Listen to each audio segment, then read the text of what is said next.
Black Ops 4 released October 12th, 2018, and since then it has been a very polarizing game within the zombies community. It's a 50-50 chance whenever you talk to somebody who has played Black Ops 4 that they'll either say it's awful or they'll like it. And I thought instead of explaining every new thing in Black Ops 4 within the Voyage video, it would be better to have a little prelude before the next 8 maps. And some people might just want to see what was actually in Black Ops 4, like if they haven't played it before and are looking to get into it. So, let's look into and start explaining the features of Black Ops 4 Zombies.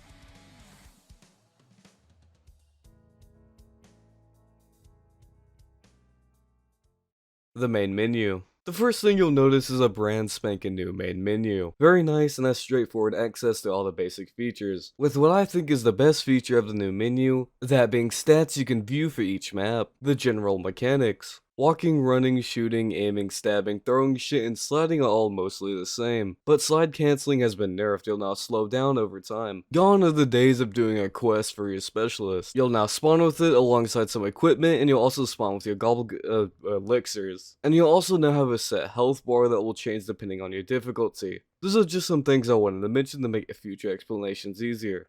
Difficulty setting. A feature that hasn't been seen since Black Ops 2, Black Ops 4 would bring back the difficulty setting. You have 4 to choose from: casual, normal, hardcore, and realistic. Casual is like the name implies, it's for an easier just sit down and play experience. You start with 250 health or a 5 hit down, but some quests will be disabled. Normal is like the classic zombies difficulty. You have 200 health or a 4 hit down and everything on the map is available to do. This would be a default zombies experience. Hardcore is the challenge difficulty. You have 150 health or a 3 hit down and this is just for testing your might.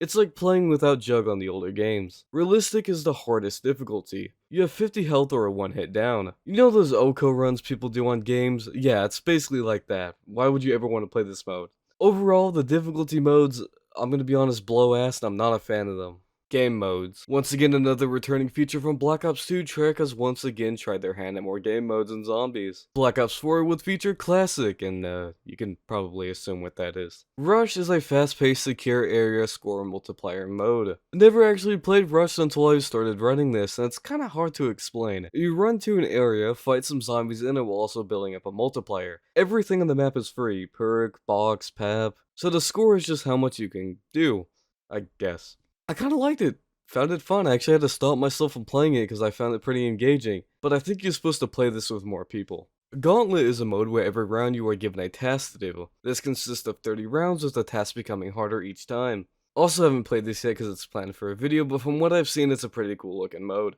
Custom Mutations is a build your own game mode. This has a bunch of different ways for you to modify your zombies experience, from being able to start yourself at round 50 to turning on friendly fire. Black Ops 4 would also feature a tutorial for new players. The Chaos Story. A brand new story separate from the Ethers, following the tale of Scarlet, Diego, Bruno, and Shaw as they battle the Order. The Chaos Story ran beside the Ether story and consisted of 4 maps. Contracts. They act like how they would in multiplayer. Short and easy challenges you can complete for small rewards. The Pack-a-Punch system. Pack-a-Punch receives a small rework. It's relatively the same, although now you have to Pack-a-Punch your weapon 5 times to fully achieve maximum damage. This rework would act as the replacement of Double Tap. And you may ask how is spending 15k on one weapon for max damage versus spending 2k on one perk that affects every weapon a good replacement? Well, I do not have an answer for you. It is absolutely terrible. The Armory. It's a way to check the level for your weapon along with give it attachments. It acts mostly like the Black Ops 3 counterpart. Create a class. Much like the multiplayer version, you'll select what you'll be using in your next match. You could select your perks, weapon, equipment, specialist, talisman, and elixirs. And now here's the longest part of the video where I go over everything you can select. Elixirs. Much like the gobblegums from Black Ops 3, these are consumable upgrades you use in-game. You may hold up to 4 and spawn with them. Whichever ones you select can be used at any time. When you use one, all others will go on cooldown, and the one that was used will be disabled for the remainder of the round.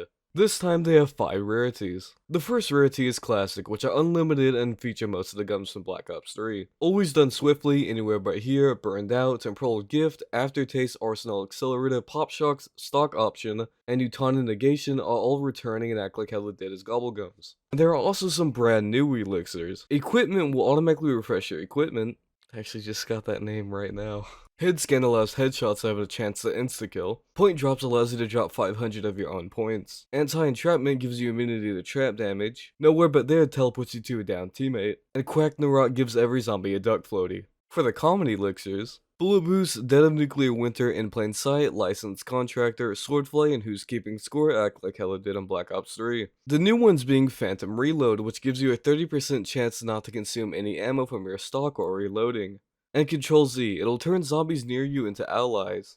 For the rare rarity, Alchemical Antithesis, Extra Credit, Immolation Liquidation, and Killjoy function how they did in Black Ops 3. The new ones being Blood Debt. Instead of losing health, you lose points. The amount lost increases each time until the max amount is hit. If you have 0 points, Blood Debt ends. Shields Up will instantly give you a new shield, and Talk About Regeneration will make your health constantly regenerate while moving. For the legendary rarity, Cashback and Undead Man Walking function how they did in Black Ops 3, with the new elixirs being Dividend Yield. Some of the points you earn will create additional bonus points for you and all other players nearby. Free Fire, you can fire your weapon without using up any bullets. Perk Up, receive 4 random perks that are not in your loadout. Power Keg will spawn in a full power power-up, and wall-to-wall clearance will create a fire cell but for wall buys.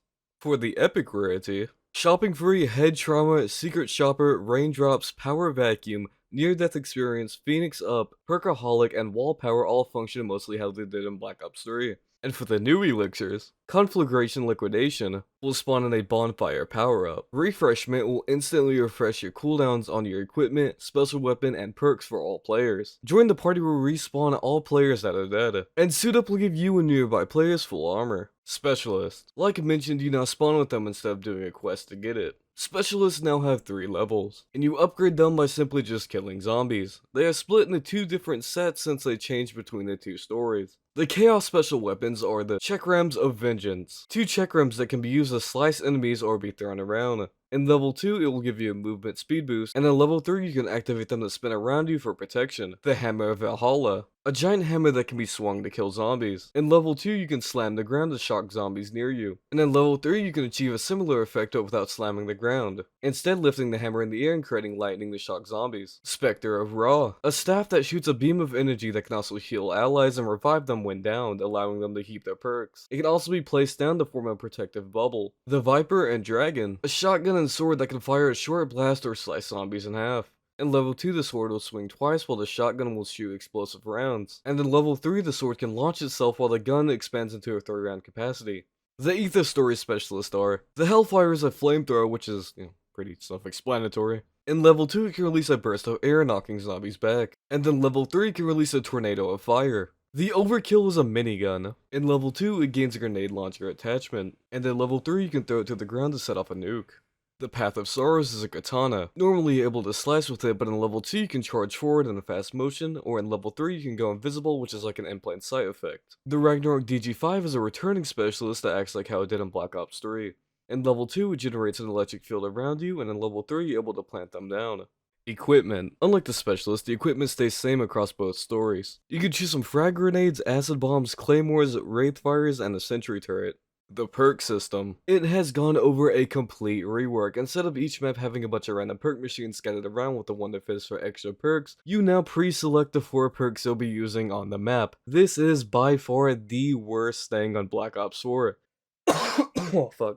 I absolutely hate the 4 perk limit in the old games, and I'm personally happy it's finally gone, but at least in most of the old maps there were a way to get more than 4 perks. And in Black Ops 4 you are technically allowed to get more than the 4 you select, but I feel like it's clear that they didn't really want you to. When Black Ops 4 was being made, they wanted to eliminate crutch perks, like how every match you knew the first thing you're gonna get is Quick Revive, and whenever you get the chance you're gonna get Jug and maybe something like Speed Cola. It always seemed like whatever map you're gonna play, the first 3 perks are always gonna be the same thing. So they wanted to get rid of that. Sounds good on paper, but unfortunately they fumbled it quite hard. For the first time, Jug, Speed Cola, and Double Tap would not be featured in a Treyarch Zombies game. Speed Cola and Double Tap still technically exist, but just not as perks. You'd receive faster reload speed by buying a modifier perk, and like mentioned earlier, you'll get Double Tap by pack-a-punching a gun 5 fucking times. The removal of these perks could have worked if you didn't still limit it to only 4 perks, cause then you're still making crutch perks cause something has to be better than the other. There are 18 perks in the game, and I only ever choose the same 4, with maybe 1 or 2 changing depending on the map. It's like, they have all these new perks, but why would I ever not take Dying Wish, which makes me fucking invincible for 9 seconds? There is one good thing to come out of all this, and that's the modifier slot. I actually quite like this idea. The 4th perk you have will get a modifier added to it, which grants it a new ability. I quite like this, and it makes me think about which perk I'm gonna put there. It adds a new way of playing, and I really wouldn't mind seeing it return in some way again. So let's talk about all the perks returning and new and how they work. First off, the returning perks. Perk Revive got a little bit of a rework. It'll no longer give you a self-revive with that becoming a base kit ability. It still has the bonus of reviving down teammates faster, but its primary ability now is to start regenerating your health faster. Its modifier grants you a movement speed boost when your health regens. Stamina Up acts the same, with its modifier allowing you to shoot while running and be able to sprint forever. Mule Kick also acts the same, with the bonus of being able to switch weapons faster, and it'll finally tell you what your third weapon is if you forget. But for some reason it uses the old icon? I don't know what that's about. Anyways, the modifier lets you automatically regain your third weapon back if you lose the perk when buying it again. Now for the remixed perks. Electric Burst is just a renamed Electric Cherry. I don't really know why they renamed it, it works the same way, reloading will just create an electric field around you. Its modifier is kind of a strange one. Whenever you reload, it'll put an electric charge on your melee weapon, and the next time you attack an enemy, it'll shock them. Not really too sure what that's about, but cool, I guess? Deadshot Dealer is, well, just Deadshot Daiquiri, but renamed. It acts just like Deadshot Daiquiri, and its modifier lets you gain a damage boost when on a headshot streak. Winter's Wail is the successor of Widow's Wine. Whenever you get hit while not on full health, zombies near you will become frozen, and its modifier allows you to hold an extra charge while also creating a slowing field around you when the blast activates. So it basically acts the same as Widow's, but better, since it won't activate just on one hit, so you don't waste them. PhD Slider is the successor of PhD Flopper. Instead of flopping, you'll slide to build up a charge, and then just slide into an enemy to create an explosion. It also once again allows you to ignore explosive damage. Its modifier allows you to slide longer, gives you trap immunity when sliding, and increases explosive damage when entering a slide from a great height. Now, the new perks. Time Slip. Your mystery box spinning, pack-a-punching, trap, fast travel, and equipment cooldowns are faster. And the modifier lets your special weapon and elixir cooldowns to also be faster. Depth Perception. You can see nearby enemies through walls and also receive an indicator when an enemy is behind you. Its modifier allows you to do increased damage to special enemy weak points. Ethereal Razor. Melee swipes now affect multiple enemies. Offhand swipes and lunges give bonus damage and restore a small amount of health. Its modifier allows lunge attacks to instantly kill basic zombies and do more damage to specials. The description says shit about offhand, but I don't know what the fuck that means. Blood Wolf Bite. When inflicting a lot of damage into enemies, a wolf can spawn in that'll assist you. Its modifier gives the wolf a chance to spawn in a small amount of ammo, points, or power. Kinda like Vulture 8 in a way. Zombshell. Killing a zombie has a chance for it to explode, leaving a contamination field that slows enemies and starts to kill them slowly. Its modifier allows you to stand in the contamination field and have zombies ignore you, also like Vulture 8. Blaze Phase. Crouch to build up a powerful dash to shoot forward, killing and knocking down zombies in your direction you charged in. Its modifier allows you to dash an infinite distance. When the dash ends, it'll release a final damage pulse. Stone Cold Stronghold. When standing still for a short amount of time, you'll create a defensive circle which will boost your damage and armor while standing in it for a period of time. Dying Wish. When taking lethal damage, you'll become invincible for 9 seconds. When it's over, you'll be left with 1 HP. The modifier lets you come out of the invincibility at full health. Victorious Tortoise. When holding out a shield, all damage from every angle will get blocked, and when the shield breaks, it'll explode. The modifier allows you to shield bash special enemies to knock them down. Bandle or Bandit. Your ammo stock is increased, its modifier reloads your unequipped weapons over time. And finally, Secret Sauce. It's simply just a way to receive a random perk in-game. Talisman. There are a lot of these, some of which do very small things, and some let you completely skip entire progression marks in-game. You pre-select these in the credit class, and they give you a bonus once you enter the match. Not really a reason to go over all of these because they're pretty self-explanatory, but just to explain a few to give an idea how they work. One called the Mind of Virtuoso Charm makes it to where your first mystery box hit will be a weapon that's only in the box. Then there's one where once you have it equipped, you'll never lose your Odin/Tonic perk once it's bought. I like the Talisman, but some of these are very overpowered to have at the complete start of a match. Like one where you start with your specialist at level 3 that doesn't really sound insane, but that is really damn good. It lets you skip an entire process that would normally take a really long time to do. And that's it, we'll be using all these new things to achieve round 100, which will be up soon. What time soon? I don't know. Battle.net will disconnect me even just sitting on the main menu, and it honestly depends on how well this video does. That Spaceline 1 did not do well at all, man. Not uploading for 4 months really fucked my channel over. I still want to do the Black Ops story around 100s, and I really do want to get run 100 on every map, but I guess only time will tell what happens.